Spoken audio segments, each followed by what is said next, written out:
Now, going over to the culture part of the podcast, you have Anheuser Busch Michelob Ultra post is ultra boring.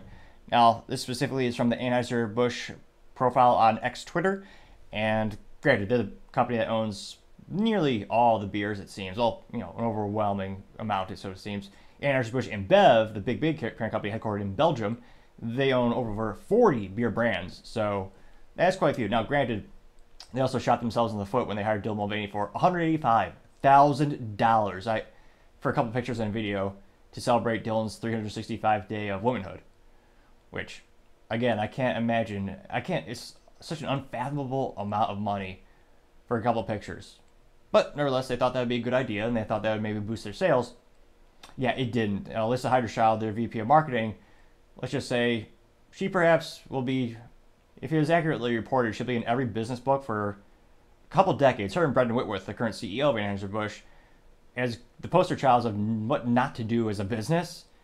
Because again, they pissed off their core customers as well as a lot of people politically here in the middle, wondering, why are you giving Dylan Mulvaney $185,000 when this individual's average audience age is around 15 years old?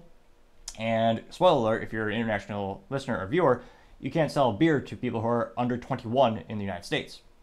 So not much logic behind that particular brand endorsement deal, but nevertheless, they did it, and it caused their stock to drop, and they caused them to lose hundreds of millions of dollars in sales.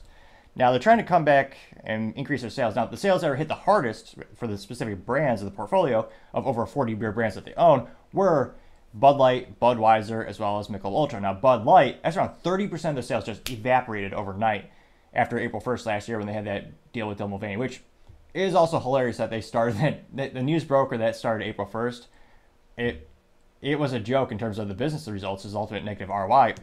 Now, in terms of Budweiser, those sales are down around 10 to 12%, but Michelob Ultra, that's more around 3 to 5% week over week compared to the same fiscal weeks, last calendar year before the controversy. So Michelob Ultra is one of the ones that are less affected by it, and I think maybe that's why they're going to start increasing and ramping up their marketing in terms of trying to grow the brands that haven't been so negatively impacted. I mean, partially because the average consumer might not know it's owned by the parent company. Now, Michelob Ultra, this one, now ironically, all these pictures that they have on their social media, they have a little disclaimer, a little text that says message for 20-year one plus, which is, I mean, why do they care about that now? They were paying someone $185,000 when that person's average audience age was about 15 years old. So it's interesting that now they're pretending, or at least they're trying to pretend, or maybe they do actually authentically don't want to sell beer to minors. Now, this is a pretty lackluster tweet or post, as I guess they call it these days. And Anheuser-Busch said, quote, "Raise your hand if you wish you were here right now," unquote. And they did use a hand emoji. And it's a picture of, it's 2024, so I can't fathom, maybe this is a man, maybe this is a woman. It is a hand with a black painted fingernail holding a can of Michelob Ultra, which, unless it's Halloween, has that ever been attractive? Like black fingernail paint. I know they have every color on the planet these days. I mean, you see red, that's pretty common. You see pink sometimes. Maybe you see a purple every once in a while. Unless you're at Hot Topic, I don't think I've ever actually seen someone with black painted fingernail in real life. Is that a new thing on the TikTok I don't know about yet? Is that trending? Again, another marketing blunder. The person is, again, you can see the whole logo on the can. The can has some condensation. Spoiler alert, the can isn't opened. I don't know if that's, perhaps it's a regulatory thing or they're worried about more compliance or more regulations, but the can is not actually open in this picture. You don't see the tab popped up on this can, but the alleged gal's thumb is actually lining up with the red stripe on the Michelob Ultra can. Probably would have been better to have a color that actually is complementary towards red. Maybe have a pink thumbnail. I don't know. I thought maybe it'd be cool to blend it into the can. I don't know. I feel like they could have done better. Then in the background, there's some gentleman looking like they're going to tee off and they're playing some golf, which, again, spoiler alert, consuming alcohol during a golfing experience will not increase your accuracy. Quite the antithesis. Usually, more often than not, it will decrease your effectiveness as an athlete, with the exception of someone like Bart Kreischer. Pun moderately intended for the pronunciation of his name. And in terms of statistics on this, it is abysmal to say the least. And granted, I wrote down these statistics around 48 hours after it's posted. That's a couple days. It's had time to brew, pun moderately intended. It only got 3,432 views, which, again, for a multi-billion-dollar company, is basically nothing. It also only got 86 likes, which, again, relatively speaking, nothing. And then they got 16 comments. And some, they're usually robots or people who are mentally vacuous who just want free stuff. They're not prospective clients who are probably going to buy the product. But maybe this is an outlier. Maybe all the comments are all people overwhelmingly in favor of Michelob Ultra and Anheuser Busch. They go, "Thank you for the reminder. I was about to play golf. Let me go buy some beer." Which, again, amateur golfers, I'm sure, like for work events, if you're hosting like maybe that makes sense. But yeah, that's not going to help you hit the ball straighter. Now, the first comment comes from someone by the name of Becca, who responded with a hand raised emoji. Now, no one liked her comment. Not even Anheuser Busch themselves. And it's not like they're sleeping on the job. But granted, the employees at Anheuser Busch InBev, maybe they are inebriated on the job. Perhaps horrifically they were drinking Bud Light. But they responded to her saying, "Wish you were here." So it's almost like a half-assed social media campaign. They responded to the person, but they didn't like it. In fact, nobody liked her comment. It is still there. And going to her profile, Bex joined in 2009, so they've been around for quite some time. They have 258 followers, and they are mentally vacuous. Everything's about free crap. They want free Doritos, a free Samsung earbuds.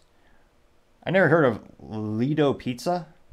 So all they do is repost for everything from free, what the hell is that? Free tacos, free, what is it? Doritos and Nike shoes. I'm trying to see if there's anything original. What?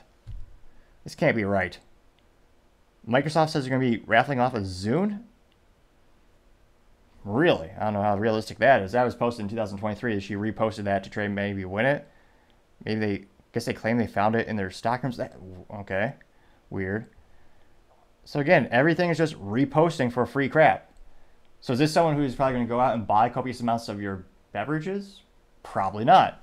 Now, someone by the name of Kathy Schmitz also responded with the emoji of someone raising a hand. Now, no one liked her post either. Now, Anheuser Busch did respond to it, and they said, cracking open a cold one for you, unquote. I don't know who, but someone did like the response of Anheuser Busch. And if you look at Kathy's profile, she has 82 followers, joined in 2013. And again, she wants free sports balls, memorabilia, free tickets to the Sox. Like is this? Free tickets to a hotel, free bagels, Oreos, like raffles galore. Ulta Beauty, BS gift card raffles. So I just want free stuff. It's not an actual fan or a prospective client. Now here's the first one from a verified account. This handsome-looking devil, someone called The Topping Show, says, quote, the only positive posts are from profiles that just repost our free stuff. Coincidence? Question mark. Now, it wasn't that liked, full transparency. One person, though, did like it. Might have been a robot or someone, well, certainly, I don't know the person, but nevertheless, it was a like. And that was the first thing to be liked of all these comments. See, Knight Rowan, who responded with the video of Dylan Mulvaney wearing the Audrey Hepburn outfit and drinking Bud Light, getting 2 likes. Let's see. Frank Truslow simply responded, Dylan Mulvaney. Let's see here. Walt said, quote, "Isn't that Dylan Mulvaney's hand?" unquote, getting 1 like. Let's see here. Then we get the disclaimers. This could be insensitive. Do you dare click it? Obviously, yes. We click that. Someone by the name of, I don't know why they hid this, Ruthie Adams. She just responded with a hand up, or just a hand emoji. And she, let's see, reposting for everything. Free mattresses, go in a free coin. So again, just free stuff. So again, not very effective. And then of course you have the disclaimer at the top, because they, of course, for this one, they did hide some as well. So the ones that Anheuser Busch does not want you to know, we'll click that button. We said someone by the name of Nikki B says, quote, "Better stock up after March 1st. There will be a shortage if a contract isn't signed by the hard-working men and women at the plants, unquote. Bradley Hartley said, quote, swing lube, unquote. And Frank Trusco again said Dylan Mulvaney, unquote, getting 1 like. So again, it's not very interesting of an advertisement. Just playing on the golf, not really moving the culture topic when it comes to Anheuser Busch and InBev products, or trying to get over the whole business blunder of the year, hiring Dylan Mulvaney for, again, $185,000 for a couple of video pictures and a video holding the product. So I don't see, I mean, they're spending copious amounts of marketing dollars on pretty much every organization you could think of that used to cater to their old clients. They gave money to good old UFC, a lot of people like. They gave money to Shane Gillis, who's a very famous stand-up comedian. So I'm not seeing it move the needle, and most of these, granted, anecdotally speaking, we're looking at one social media website, but still, most of the comments are still just roasting them, and I can't help but think it probably isn't going to get better anytime soon. Thank you, everyone, again, for taking the time to tune in today. We're trying to get to 4,000 subscribers by the end of the month, so if you could click that button, I would greatly appreciate it. Also, leaving a comment and a thumbs up, thumbs down, and sharing is also a great way to give us the additional feedback, as well as help the channel grow.